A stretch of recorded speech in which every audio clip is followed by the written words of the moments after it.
서구 김혜환입니다. 장관님 노고가 많으십니다. 그 WG BI 인덱스에 이렇게 고생하셔서 이렇게 노고가 크셨다는 말씀 다시 한번 드리고요.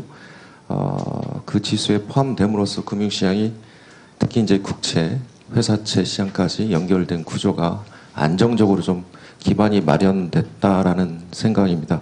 노고가 많으셨습니다. 네. 그리고 또 하나는 우리 기재부가 좀 국민들과 함께 더 칭찬을 해주셨으면 좋겠습니다. 여기까지 오는 데는 사실은 우리 국민들의 성과가 있지 않았습니까? 70년대부터 우리 산업화 시기에 고생하셨던 선배들부터 시작해서 IMF, 금융위기, 코로나 위기까지 거치면서 우리 국민들이 정말 피눈물 흘리면서 우리 대한민국 경제 체질을 굳건히 이렇게 지켜오셨던데 그 결과물이 아닌가 저는 생각이 듭니다.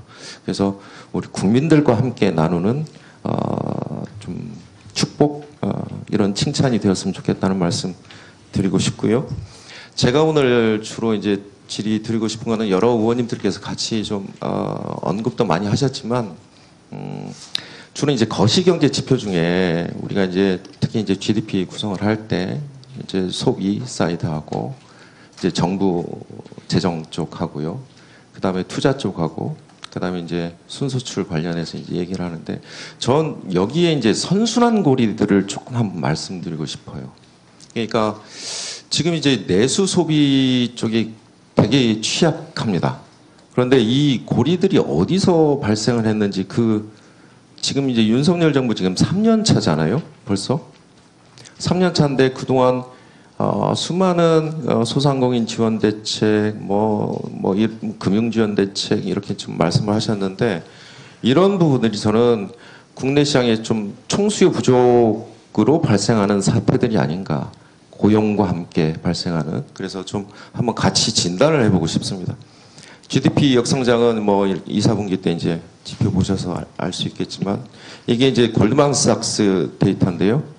이게 이제 체감 경기, 이제 지표 경기하고 체감 경기인데 밑에 주황색 보면 체감 경기가 지금 마이너스 상태로 가는 걸 좀 알 수 있습니다. 여기는 경제 주체들이 다양한 좀 주관적 인덱스까지 포함해서 골드만삭스가 이제 제공하는 데이터인데 체감 경기는 매우 안 좋다라는 말씀 하나 하고요. 아까 실질임금은 여러 의원님들이 말씀하셨으니까 이제 소비할 수 있는 여력들이 좀 없어지는 거. 그 다음에 같이 물가까지 이제 올랐는데 특히 이게 이제 소득 분위별로 보면 하위 계층의 물가 상승률이 더 크다. 왜? 의식주나 이런 것들의 물가, 생활 물가들이 더 올랐기 때문에 이제 그러는 거고요. 그 다음에 가계 흑자액도 지금 계속 마이너스 상태로 이제 지속되고 있습니다. 가계 흑자액이 줄어드는 이유들이 이제 여러 가지가 있을 텐데 그 통계청 데이터들 보시면 아시죠? 이제 이자 부담도 있고 또 아까 말씀드린 실질임금이 줄어드는 전체가 이제 전체 파이가 줄어드는 부분도 있고요. 근데 이게 또 이제 금리 상승기에 이게 한국은행 이제 자료인데 통계청하고 이걸 가계 순자산 손익을 한번 순익을 다시 비교해 봤어요. 그래서 그거를 5분위로 또 나눠 봤습니다. 소비 쪽이 어디냐면 5분위 비율에서 주로 소비가 일어나요. 나머지는 다 1분, 2분위, 3분위 마찬가지로 하위에 있다는 말씀 드리고요. 그리고 사업자 수는 아까 우리 존경하는 황경선 의원님 말씀하셨고요. 자영업자.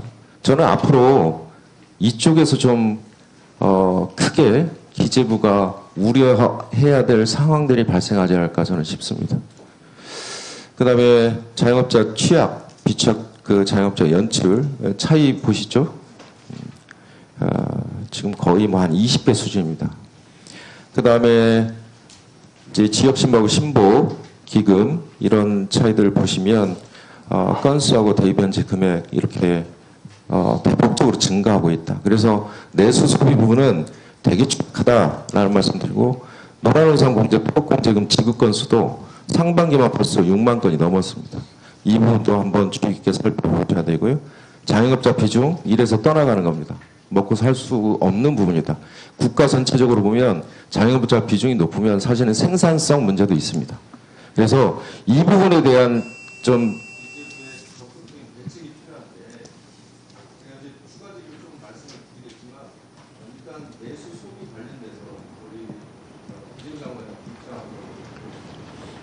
네, 뭐 의원님 통계로 말씀하셨기 때문에 대부분 그 많은 말씀에 공감을 합니다. 다만 그 제가 한 말씀 드릴 수 있는 거는 윤석열 정부 출범 때는 저희가 교육이 엄청나게 축소되는 위기 상황이었고, 두 번째는 뭐냐면 코로나 위기 때문에 나온 유동성 파티가 끝난 시점입니다. 그러니까 결국 뭐냐면 가계대출, 그다음에 부동산 PF, 그다음에 국가부채 모두 다 유동성이 하다가 꺼진 상황에서 결국은 우리 자영업자들이 겪는 어려움은 교육 축소에 따라서 경기가 나빴고, 그다음에 그 유동성 파티가 끝나는 시점에서 여러 가지 어려움을 겪고 있다는 것입니다. 근데 윤석열 정부의 저희 과제 중에 하나는 그런 부분들을 정상화해 나가는 과정에서 지표상으로 그 코로나 시기 때 그때 유동성이 많이 풀렸을 때 지표와 지금하고 비교해 놓으시면 지금이 나쁠 수는 있지만 아까 연체율이나 뭐 폐업률이나 모든 것들이 그 전에 코로나 이전으로 비교해 보면 달리 평가도 할 수 있습니다. 그래서 저희가 하고 있는 모든 거를 제가 합리화하기 위해서 말씀드리는 건 아니고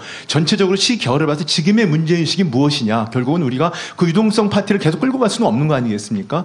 그런 과정에서 그 어려움을 겪으신 분들한테 어떤 구조적인 지원들, 그 다음에 이걸 또 견딜 수 있게 하는 지원들에 대해서 나름대로 노력을 하고 있다. 이런 말씀을 드립니다.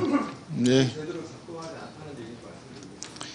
예, 수고 많으셨습니다. 다음은 존경하는 김태년 의원님 질의해 주시기 바랍니다.